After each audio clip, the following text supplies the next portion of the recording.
I've been putting this off for a while. Like, a good while. And almost 2 years while. When Grindstone was forming and slowly becoming disenfranchised with Age of Wushu, we all took sudden notice at a competitor coming out from Perfect World, a company that's put out quite a few titles that I'd enjoyed.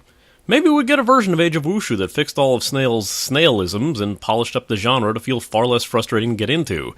While some of us gave it a try in beta, and I even downloaded it ready to go, it just sat on my hard drive and I never bothered to go forth with it.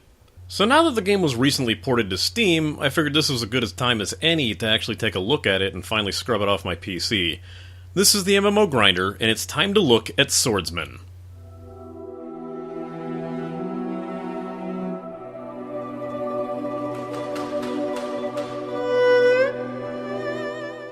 Published and developed by Perfect World, Swordsman is a 3D martial arts MMO very similar, as I just said, to Age of Wushu, involving a lot of high-flying kung fu style action in an ancient Chinese setting.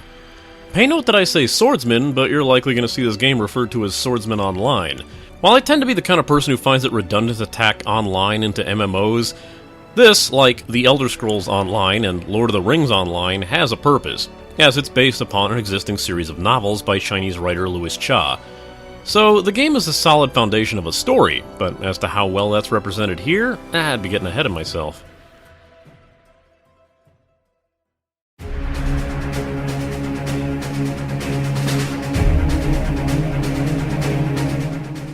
While the game certainly isn't the most graphically intense, the game's aesthetic gets the job done with very little flair added to it.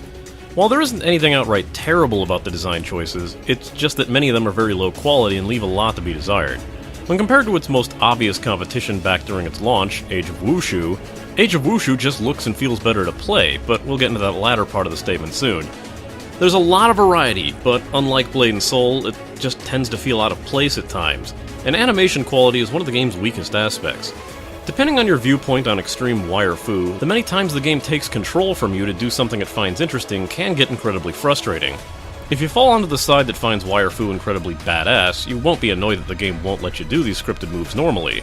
If you find wire-fu incredibly boring or just too ridiculous to believe, the cutscenes will just drive you insane.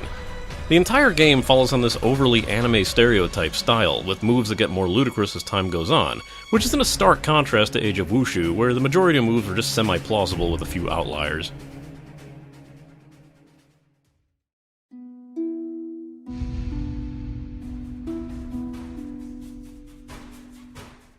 The music is quite alright. It gets the job done for what it is, and there are a few standout tracks that can be downright amazing.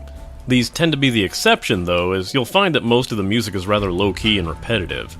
Oftentimes the music seems to cut out altogether, giving you silence for a few minutes before starting up once again. Compounding this problem is that you can very easily be forgiven for thinking that there isn't any music at all, especially when playing, since it oftentimes will get drowned out by everything else the game is doing. Regarding sound, the game does alright. There isn't anything we'd call fantastic work when it comes to sound design, but it all works well enough, which is all you can really ask of it. There's a bit of a sound balancing issue in the effects work that'll easily drown out music, but that can be adjusted yourself if you'd prefer to hear one or the other. The voice work is another matter entirely, as the entire game is spoken in Chinese. While that in and of itself isn't a problem, it does mean that a lot more of the serious scenes can be lost when attention has to be divided to be reading what was said and to watch the story play out before you. The lips of characters also don't move at all, so hearing someone go into a mad tirade while their face looks as placid as calm as before does end up feeling more comical than serious. There is a flip side as well when someone is talking calmly and peacefully while their face is scrunched up into an "I'm so evil I kick puppies and eat babies for breakfast" death glare. Make of this what you will.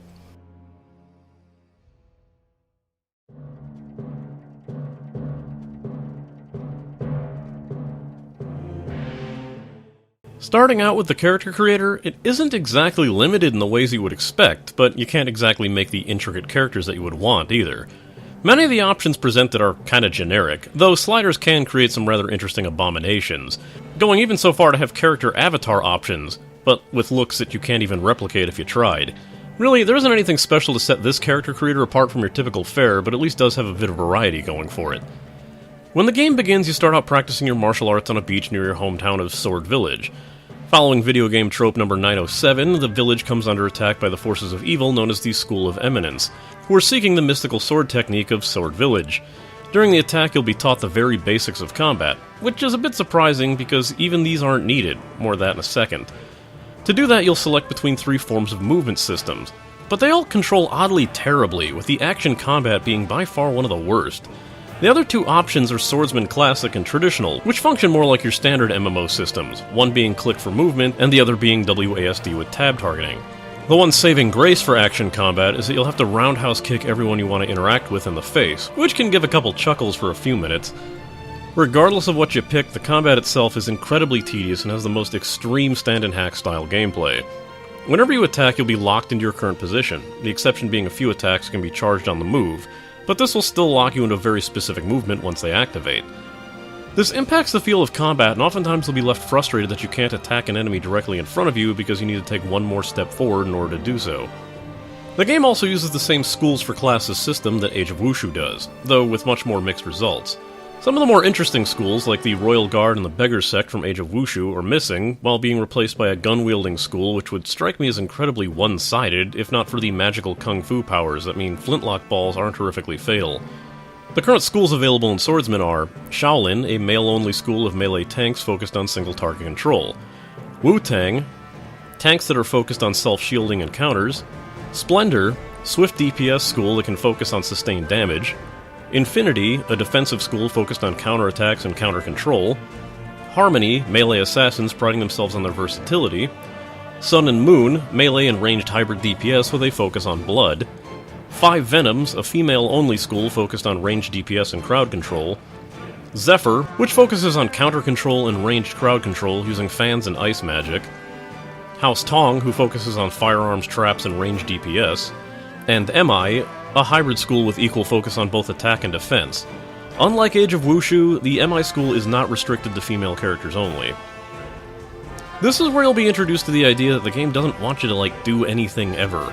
There are so many cutscenes, fake-outs, doing cool stuff that you aren't allowed to do because it might cramp the game's style, and moments where your character loses consciousness for convenient story reasons. Your love or hate of Wire Fu will really come into play at this point, especially because everything the game is doing is stuff you could do yourself. When the game actually uses cutscenes effectively, they'll still feel overly goofy and tonally broken, oftentimes leaving members of Grindstone audibly groaning or just facepalming. In keeping with the theme of not doing anything, you can actually play the entire game from the quest log. That isn't a joke or hyperbole. If you click on the name of the object you need to interact with, your character will auto-path to it. And if it's an enemy, they will automatically engage in combat with them. While I've seen plenty of auto-pathers take me to the spot I'm supposed to go to, I have never seen one that will actually fight the enemies for me just by clicking its name. Amusingly, this actually alleviates the problem with the stiff combat by letting the computer automatically do it for you, and making this a game that rewards you for not playing it.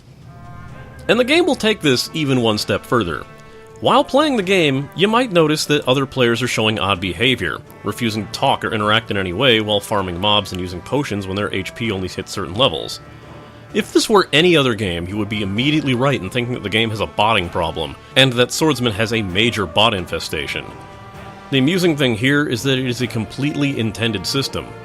Really, you can set your character to automatically farm for you while you're away, and it is 100% developer implemented. This is known as the self-cultivation system and can be activated by any player once they hit level 35. Using the button located at the top of the screen will bring up a small window asking you to choose your style, filling in what skills you want to use and when to use potions. After following through the steps and deciding on duration, travel distance, and the like, the game will take over and play itself for you.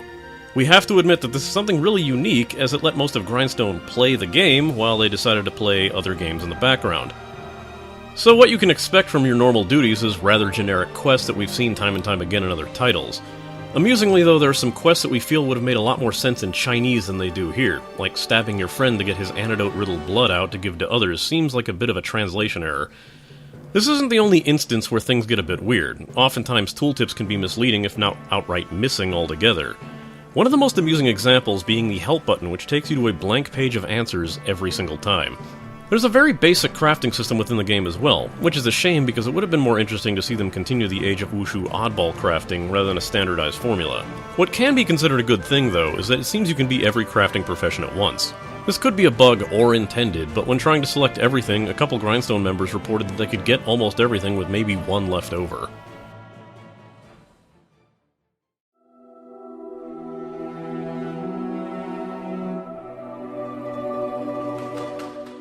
The community has some quirks to it compared to your traditional MMO scene, and a lot of it seems to be developer-intended. This really seems to be a community on the decline, as many of the major cities only see about 10 to 15 people around, and most of the questing zones are just ghost towns. You'll occasionally find people screaming in the chats, but it all moves at a rather slow pace, and you'll oftentimes see the same names popping up over and over again. Swordsman being essentially a Chinese knockoff of the Chinese MMO Age of Wushu, they kept the same goofy faces and emotes, including 2 different emotes for piles of feces. Not a joke, one is brown, and the other is a sparkling golden pile of crap. Combined with the game's rather vast zones and constantly switching to new zones at a breakneck pace, the world feels all but abandoned, and with the spawn rate of mobs cranked up to much higher than's needed, it's a similar problem that was faced in Black Gold, and the same feeling of impending dread kinda hangs here. While it wouldn't be fair to say the game is dead, it does show that the population is just very sparsely spread out, perhaps with the majority of the dedicated player base being in higher level areas where they can battle amongst various guilds. Speaking of the guild system, it's rather unique in this title, though that isn't always a good thing. Swordsman opts to allow for 2 different guild systems, one known as Mercenary Band, which sees you as a more law-abiding guild that does escort jobs for convoys, investigating bandit activity, and in general aiding the law. On the flip side, you have the Bandit Guilds, which you can kidnap people to sell for money, attack law enforcement, and generally act like the counterpoint to the mercenary bands while you work to get rich quick.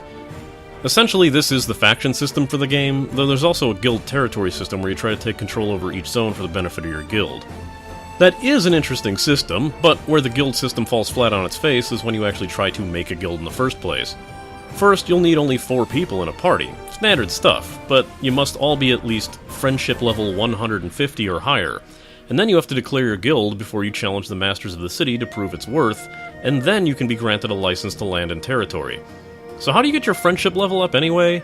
Well, that's an adventure filled with excitement and, okay, you just need to form a party and then go do anything else for a few hours.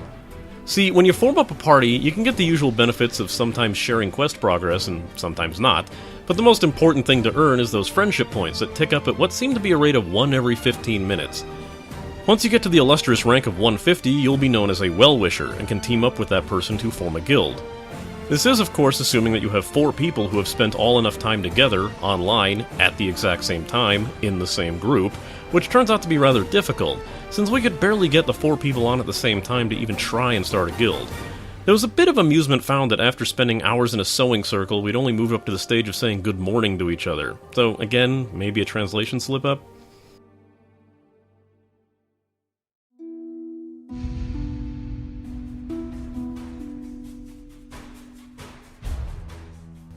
What even is this cash shop? How do you find anything in it? Well, surprise, the usual clunky style of Asian MMOs has found its way into the cash shop as well. First and foremost, if you want to access the cash shop yourself, look for the marketplace icon in the bottom right corner or just press J. This will bring up a window similar to ones found in Turbine's online gaming titles and looks about as ugly, even though there's a little bit more functionality to it somehow. With any plus, the exchange rate is a rather pleasant and easy to track 1 for 100, making determining the value of items in the cash shop pretty easy. Along the left of the window you can find various selections that subdivide the cash shop's various items. The Special tab houses the various discount items, popular new titles, packs, and something known as the Dime Store, which everything costs 10 of the cash shop currency. General tab houses boosters, teleports, and crafting materials. Upgrades tab is where you can find the gem lucky boxes, projectile box things, and various utility consumables. Mounts tab, of course, contains mounts and, surprisingly, umbrellas. Yeah, you heard that correctly. Pets tab will have the standard summoning scrolls, retrainers, and bonus books, if oddly separated into several subcategories. The fashion tab is where you'll find your various costumes and finery in several different categories. The social tab will let you find items for guilds, marriage, friends, chat, graffiti, and tours. The cash shop certainly has a lot of choice, but it's a shame that most of the choices can be very confusing. At the very least, the cosmetics on offer are incredibly plentiful and well crafted, allowing for a lot of variety in dress that isn't found all that much in the base game.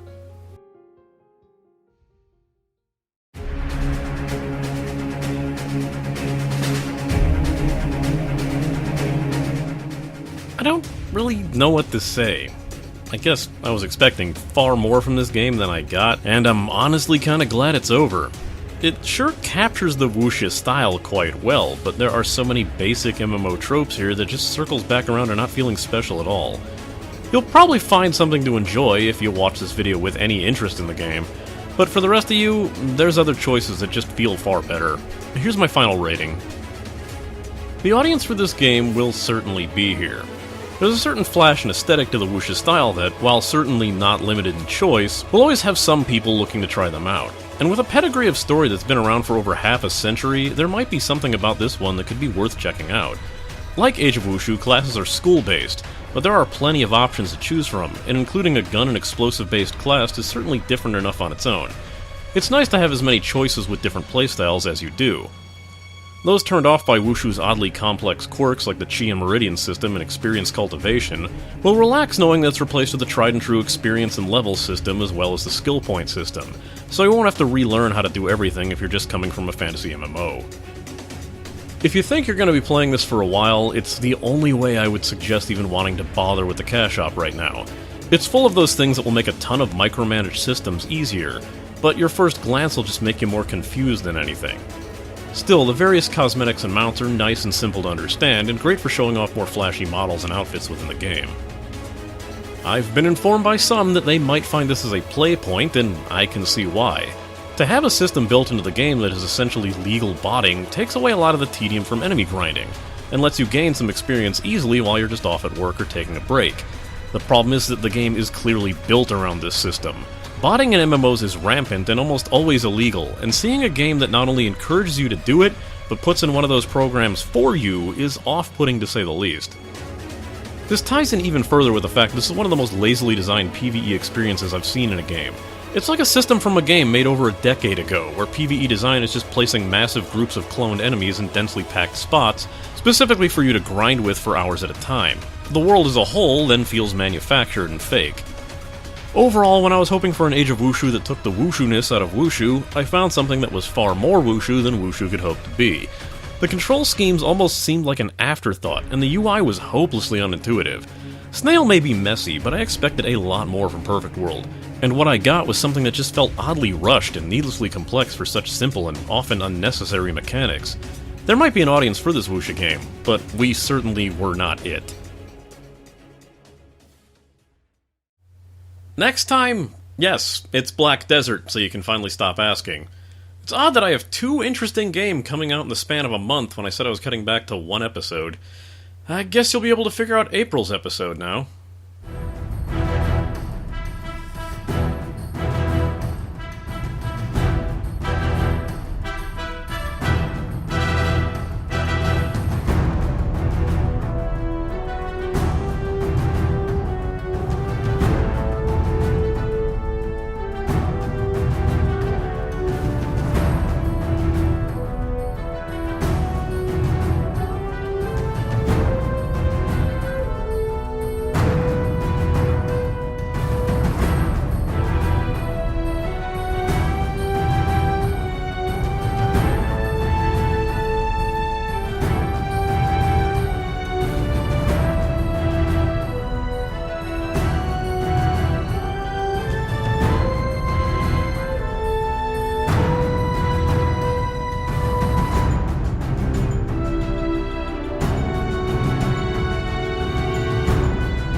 Well, if you stuck around this long to watch me review this thing, then I'm pretty sure you're looking for something else going on right now.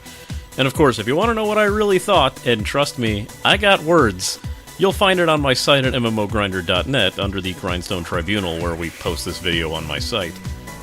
Window on the left will take you to Blade and Soul, which is kinda like this game done differently. Window on the right will take you to the side quest on The Division. Hint, hint.